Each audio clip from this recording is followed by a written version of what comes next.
తర్వాత సంకనాకి పోతారు. ఏం కాదురా. సరే మీ ఇష్టం, మిమ్మల్ని ఎవడు బాగు చేయలేరు. ఇప్పుడు మీకు ఒకటి చెప్తున్నాను, బాగా గుర్తు పెట్టుకోండి. పాలు ఆవుకే పిసగల, దున్నుపోతు పిస్తే వస్తాయా? అలాగే లేని వాడిని డబ్బు ఇవ్వు అంటే ఎక్కడి నుంచి ఇస్తాడు? అలాగే పాలిచ్చే ఆవుకు కూడా మేత వేయకపోవడం కూడా అంతే అన్యాయం అవుతుంది. అందుకే ఇప్పుడు నేను ఒక సంచలన తీర్పిస్తున్నాను. ఆ తీర్పు ఏంటో తెలుసా? ఈ చరిత్రను తిరిగి రాసే తీర్పు. భావి తరాలు చింపాలనుకున్న చెరగని కంప్యూటర్ తీర్పు.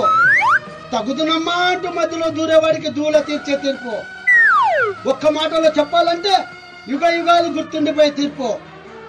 ఆ తీర్పు ఏంటో తెలుసా? ఒకవేళ అప్పు తీసుకున్నవాడు కట్టలేకపోతే తగుదునమ్మా అంటూ మధ్యలో దూరి సంతకం పెట్టుంటాడే వాడే కట్టాలి. ఒకవేళ వాడు కట్టనని మొండికేస్తే వాడికి 100 కోరడా దెబ్బలు కొట్టి వాడి ఆస్తిని బలవంతంగా రాయించుకోవాలి. ఇదే నా తీర్పు. నా తీర్పే సమాప్తం.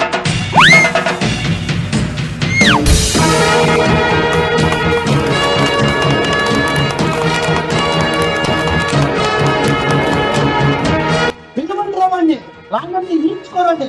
అవసరం లేదయ్యా, ఇక్కడే ఉన్నాడు. ఇక్కడ ఆ దళితుడిని నేను వెంటనే చూడాలి. ఎక్కడ?